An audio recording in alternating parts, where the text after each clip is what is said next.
कहानी शुरू होती है और हम धूमचुत्तड़ को देखते हैं जो कि एक छोटा मोटा ड्रग डीलर होता है। इसके बाद हम अरमानी हुत को देखते हैं जो कि एक बार डांसर होती है। फिर जब अरमानी हुत अपने घर पर आती है तब हम देखते हैं कि धूमचुत्तड़ और अरमानी हुत एक ही बिल्डिंग में रहते हैं और वो दोनों हमेशा ही लड़ते रहते हैं। यहाँ पर हमें ये भी पता चलता है कि अरमानी हुत की फाइनेंशियल कंडीशन इतनी ज्यादा खराब है कि वो अपने घर का रेंट तक नहीं चुका पा रही। उधर धूमचुत्तड़ के घर पर जख्मी लंड नाम का एक लड़का आता है और उससे माल मांगने लगता है, लेकिन धूमचुत्तड़ उसे माल देने से मना कर देता है और कहता है कि मैं चूतियों को माल नहीं देता। तभी जख्मी लंड बाहर देखता है कि कुछ गुंडे एक लड़की को तंग कर रहे होते हैं, जिसको देखकर वो उनकी मदद करने जाता है, लेकिन वो गुंडे जख्मी लंड की ही ठुकाई कर देते हैं।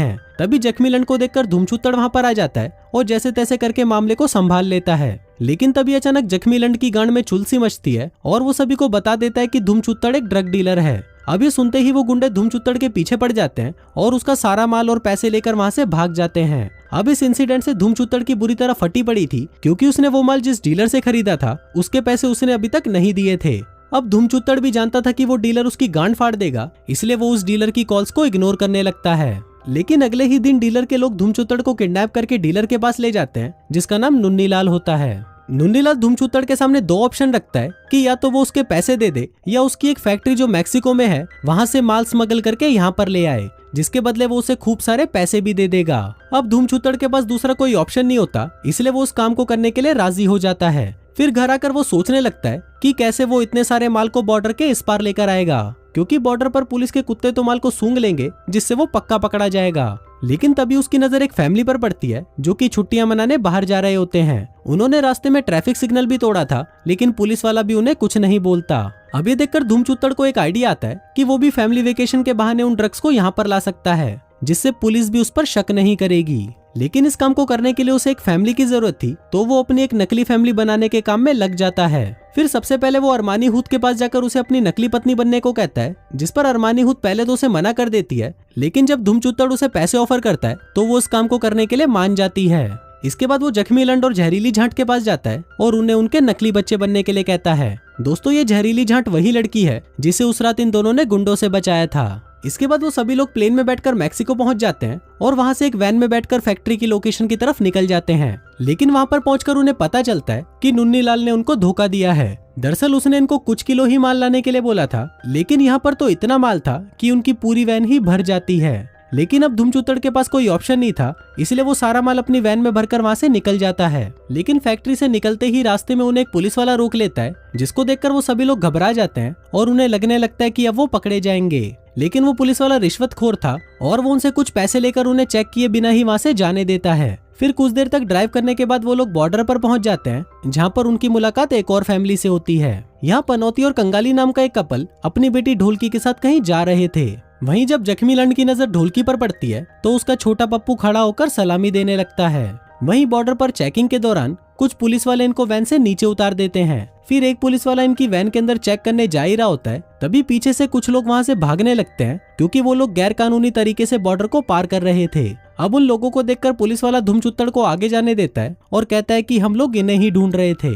अब ये सुनकर वो सभी जल्दी से वैन के अंदर चले जाते हैं और सक्सेसफुली बॉर्डर को क्रॉस कर लेते हैं। वहीं दूसरी तरफ जिस फैक्ट्री से धूमचुत्तड़ माल लेकर निकला था, वहां पर उस फैक्ट्री का असली मालिक निर्मल निरोध आ जाता है। अब यहाँ पर हमें पता चलता है कि नुन्नीलाल ने धूमचुत्तड़ को झूठ बोला था कि इस फैक्ट्री का मालिक वो है, और उसने धोखे से निर्मल निरोध का सारा सामान धूमचुत्तड़ से चोरी करवा लिया। फिर जब निर्मल निरोध को पता चलता है कि उसका सारा माल किसी ने चुरा लिया है, तो वो तुरंत एक आदमी के साथ धूमचुत्तड़ को पकड़ने उसके पीछे लग जाता है। वहीं दूसरी तरफ हम धूमचुत्तड़ और बाकी के लोगों को देखते हैं, जो कि खुशी खुशी घर की तरफ जा ही रहे होते हैं कि तभी अचानक उनकी वैन खराब हो जाती है। लेकिन कुछ ही देर में वहां पर कंगाली और पनौती आ जाते हैं, जो उनको गैराज तक लिफ्ट देने की बात करते हैं। इसके बाद सभी लोग उनकी वैन पर चढ़ जाते हैं और गैराज की तरफ बढ़ने लगते हैं। तभी बातों ही बातों में धूमचुत्तड़ को पता चलता है कि पनौती एक नारकोटिक्स ऑफिसर है और वो छुट्टियां बिताने के लिए यहाँ पर आया हुआ है। अब ये बात सुनते ही धूमचुत्तड़ की गांड फट जाती है और वो अपने बाकी साथियों से कहता है कि हमें कैसे भी करके इन चूतियों से पीछा छुड़ाना होगा।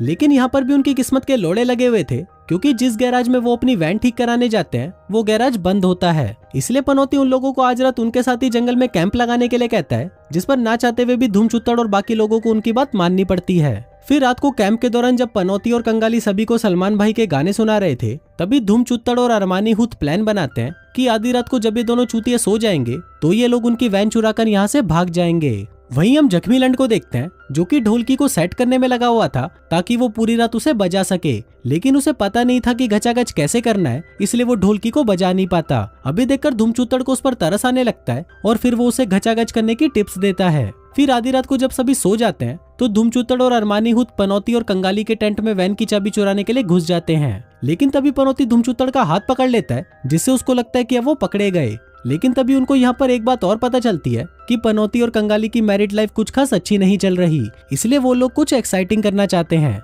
दरअसल ये लोग चाहते थे कि धूमचूतड़ कंगाली के साथ और पनौती अरमानी हुत के साथ गचागच करे, लेकिन धूमचूतड़ और अरमानी हुत को उनका ये प्लान अच्छा नहीं लगता और वो अपनी गांड उठाकर वहाँ से भाग जाते हैं। इसके बाद जब ये सभी लोग वैन में बैठे थे तभी वो बाहर ढोलकी को देखते हैं जो कि जख्मी लंड को दबा दबा कर किस करना चाहती थी, लेकिन चूतिया जख्मी लंड उसकी ये बात समझ नहीं पाता और वहाँ से भाग जाता है। फिर वापस वैन में आने पर अरमानी हुत और जहरीली झांट उसे लड़कियों को किस करना सिखाती हैं क्योंकि उसने आज से पहले किसी भी लड़की को किस नहीं किया था। लेकिन तभी वहाँ पर ढोलकी आ जाती है और वो ये सब देखकर समझ नहीं पाती कि ये कैसा चूतिया परिवार है जहाँ पर बेटा अपनी माँ और बहन के साथ ही लगा हुआ है, इसलिए वो गुस्सा होकर वहाँ से चली जाती है। अब इस बात से जख्मी लंड और भी परेशान हो जाता है क्योंकि अब वो भी ढोलकी को पसंद करने लगा था। फिर अगले दिन पनौती की फैमिली धूमचूतड़ की फैमिली को गैराज तक छोड़ने जाते हैं क्योंकि अब उनकी वैन ठीक हो चुकी थी, जिसके बाद पनौती और कंगाली उन्हें वहीं छोड़कर वहां से चले जाते हैं। फिर गैराज के अंदर आने पर धूमचूतड़ की मुलाकात निर्मल निरोध से होती है जहां पर उसे पता चलता है कि जो माल वो नुन्नीलाल का समझकर ले जा रहा था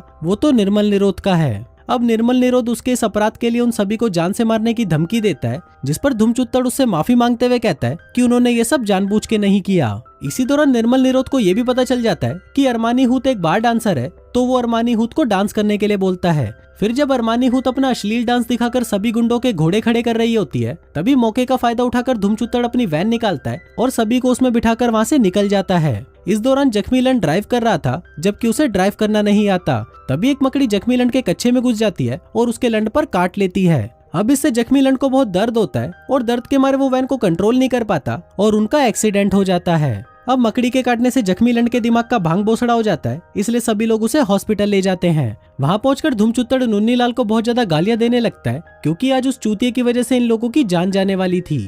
इसके बाद धूमचूतड़ उससे इस काम के और भी ज्यादा पैसे मांगता है और कहता है कि अगर तुमने मुझे पैसे नहीं दिए तो मैं सारा माल निर्मल निरोध को वापस कर दूंगा और उसे तेरा ठिकाना भी बता दूंगा। अब ये बात सुनकर नुन्नीलाल की गांड फट जाती है और वो उसे ज्यादा पैसे देने के लिए मान जाता है। उधर जख्मी लंड के ठीक होने के बाद धूमचूतड़ उसे हड़बड़ी में वहां से ले जाने लगता है, जिस चक्कर में वो उसे व्हील चेयर से नीचे गिरा देता है। अब ये बात अरमानी हुत को बहुत बुरी लगती है क्योंकि जख्मी लंड की तो पहले से ही मरी हुई थी और साला धूमचूतड़ यहाँ से भागने में लगा हुआ था। अब इसी बात को लेकर धूमचूतड़ और अरमानी हुत के बीच में झगड़ा होने लग जाता है, जहाँ पर बातों ही बातों में धूमचूतड़ के मुंह से निकल जाता है कि उसे इस काम को पूरा करने के लिए 10 लाख डॉलर मिल रहे हैं। अभी सुनकर अरमानी हुत की गांडी फट जाती है और वो धूमचूतड़ से कहती है कि तुम तो इतने सारे पैसे कमा रहे हो और मुझे सिर्फ 3000 डॉलर दे रहे हो। ये सुनकर जहरीली झांट कहती है कि मुझे तो सिर्फ 1000 डॉलर ही मिल रहे हैं। तभी वहाँ पर जख्मी लंड कहता है कि तुम लोगों को इस काम के पैसे भी मिल रहे हैं, जिसको देखकर हमें पता चलता है कि धूमचूतड़ इसे यहाँ पर चूतिया बना कर लाया था। अब ये जानने के बाद वो तीनों धूमचूतड़ का साथ देने से मना कर देते हैं,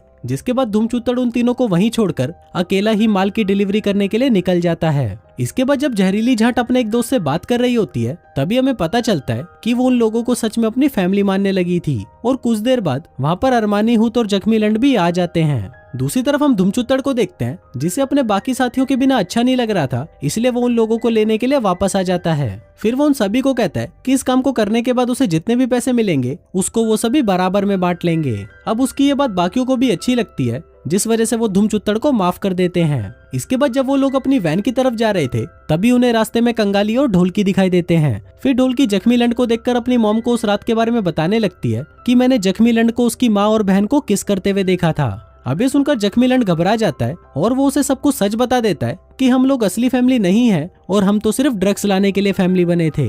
तभी वहाँ पर निर्मल निरोध का एक आदमी आ जाता है जिसके पास गन होती है।